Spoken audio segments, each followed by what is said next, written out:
Hey guys, we're so excited that you are tuning in again with us here on Grace, Trust, and Pixie Dust. We are really excited. We are so thankful for you guys for watching and subscribing. And if you haven't yet, you need to.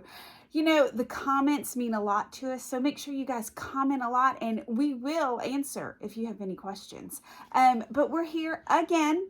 We are going to be talking about a newer movie. Hopefully you've seen it. If you have not seen it yet, we totally recommend that, of course, after this, not before, after this, that you go and you watch it. It's really great, but we're going to let Brooke set it up for us. Why don't you tell us what we're watching? So, right now, we're going to do Raya and the Last Dragon. And so, basically, what's happened in this movie is there was like this giant, I don't know what to call it, like a war, I guess. Kind of like a force, really. Yeah, kind of. So there's these druun things, which to me look like black blobs. And when they go over a person, it turns them into stone, and they're like this, and like holding something. And so the people were fighting them, and then these things, the dragons, were actually the ones on the front line, and the thing ended up killing all the dragons and most of the people, but then these 5 dragons came together and made a little magical gem. They got rid of all the druun, and everyone was happy after they made it, and all, you know, everyone came back, but there was some bad parts. They didn't live in harmony. Sneeze. Bless you. Oh my gosh! Excuse me. Sorry. But they didn't live in harmony with each other because everyone wanted that gem piece, and then not everyone could have it. So they were like different little tribes all over the land. There was like heart and spine and talon, and it was like pieces of the actual dragons. Yeah, which was really cool because on the little map they show is like where each one is, which I thought was neat. And a little dragon. But all the tribes got really like greedy, and the gem ended up breaking into like 5 pieces. Because one tribe had the gem, and they were protectors. Raya's dad was the protector of the gem. Yeah. And they were in heart. And her dad, I think it's kind of important to, this kind of kicks off the movie, really wanted to make sure he was trying to bring them all together because he believed that they would be better together. And like before the war and the things with the druuns happened, they called it Kumadra. I think is how it's pronounced. But so that was like basically meant harmony and peace, and they were all living together. He was like, we want it back, and he was like talking with all the tribes, and they had this little like peaceful get together. But then everything hit the fan, and the gem broke. And then Raya, our like main character, goes on this journey, and she makes friends from each little section, which is really cool. And her dad had been turned into stone by this point too.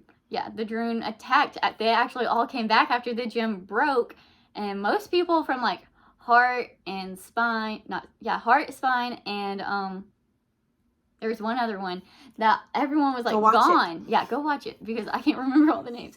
But all the people were like gone. They were all turned into stone, so there was hardly anyone left in those. But so now that we have the movie set up, one of my like how I think of it is that it represents like the body of Christ, because with everything like disconnected, things weren't really working, because if they would have actually worked together when the druun came back and tried to fit the gem pieces earlier, like the dragons would have came back, and then all these people wouldn't have been turned to stone, because there was only like 2 tribes really still functioning, and that's because both of them were surrounded by water. And if they would have all gone there, it would have all been fine, you know. But because the druuns wouldn't go in water, so that's why these people surrounded themselves in water. And Raya, she was on search for the last dragon. Yeah. Do you remember her name? Sisu. Sisu. She's really cute, and she's really funny, by the way. I absolutely love it. And Brooke, you are 100% right about this community and a body. We all have gifts, and we all have talents, and we should all use them collectively for the greater good. But my favorite part about it is that this dragon, Sisu, not only is she funny, which I absolutely love, really funny, but she reminds me of you a little bit. I'll take it. But when they were finding the pieces to put the gem back together so that she could take it back and everything would be put back right, she was acquiring the talents of her brothers and sisters. And see, because the druuns didn't just kill and destroy all the people. Yeah. But it did it to all the dragons. And the cool thing I think about it is these dragons, the other 4 dragons, and her would be 5. Yes. They were more powerful. They were more talented than she was. Yet they chose her to be the one to defeat them all. Yes. So throughout their little history, all the people were like thanking Sisu because she defeated everybody, but she couldn't do it on her own. Yeah. At all. And she really, as you watch the movie, she kind of feels guilty that she was the one who survived because their gifts were supposed to be the greatest. But the lesson to be learned in that is that nobody's gifts and nobody's talents are greater than everybody else, because it takes us all, and it takes a team.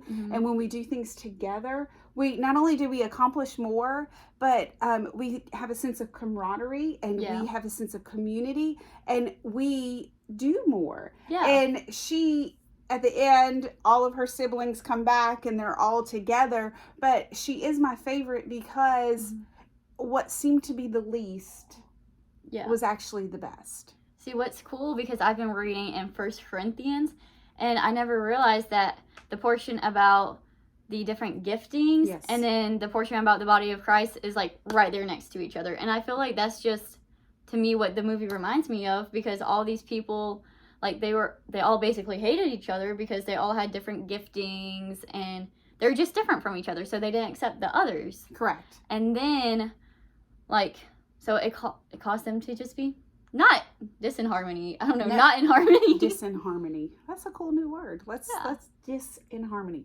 Anyway, not connected. They weren't doing what they were supposed to do, because we are a body of Christ. We are a body of believers. My gifts are different than Brooke's gifts. Brooke's gifts are different than my gifts. And not one is like better or more important than the others. And the tribes thought like their skill sets were like more important than the others. Correct. And that no one was like basically good enough besides themselves. Right. So we see in this that we really need to not only be a community, but we need to use our gifts to just make each other better. Yeah.